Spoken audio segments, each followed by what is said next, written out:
We shall not be moved. We shall not be moved, just like a tree standing by the water. We shall not be moved. The Union is behind us, we shall not be moved. The Union is behind us, we shall not be moved, just like a tree standing by the water. We shall not be moved. We're fighting for our freedom, we shall not be moved. Fighting for our freedom, we shall not be moved, just like a tree standing by the water. We shall not be moved. We're building a mighty union, we shall not be moved. Building a mighty union, we shall not be moved, just like a tree standing by the water. We shall not be moved. We shall not be moved.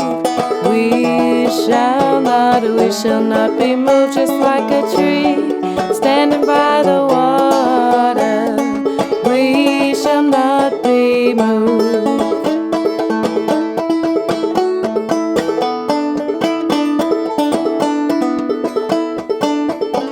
On September 8, 1883, at Gold Creek in Montana Territory, a crowd of foreign dignitaries and politicians, including former President Ulysses S. Grant, watched as railroad magnate Henry Villard pounded the last spike in the Northern Pacific Railroad line connecting St. Paul, Minnesota with Puget Sound. The Industrial Revolution had arrived in the Pacific Northwest, igniting the region's economy and creating an untold number of jobs. Workers poured into the region by the thousands, but instead of the security of a steady job, workers found poverty-level wages, crushing hours, and dreadful conditions. So they protested, picketed, and struck. They sang in the streets, troubadours with a cause, and they bled. Struck down in cities like Spokane, Everett, and Centralia. And at the battle's peak, they shut down a city. 65,000 workers, men and women, standing together, united. It was intended as a blow against exploitation, a fight for dignity and pay equity, a precursor to revolution. It was the Seattle General Strike. For 6 days in February 1919, Seattle was closed for business. Virtually all businesses and all but the most essential city services shut down. America and much of the world watched as workers struck for a living wage, for reasonable hours, and for the right to organize. The working class stood up to capitalist and government forces and walked off the job. This is their story, the labor wars of the Northwest.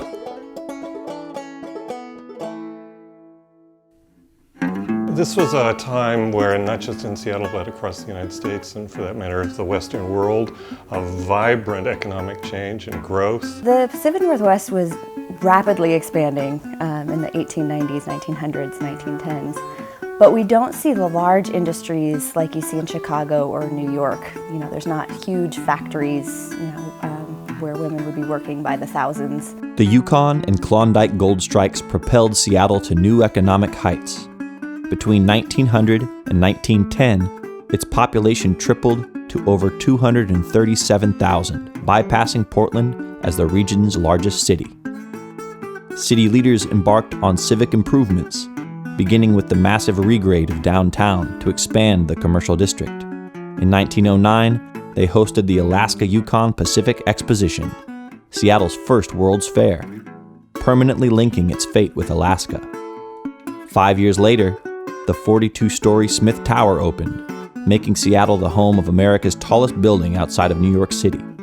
Its grandeur symbolized Seattle's emergence as a vital metropolis and permanent force in global trade. But much of the success came on the backs of the working poor. as more and more workers are going from farms or going from being independent craftsmen into the factory, they start using the term wage slavery because it has some cultural currency.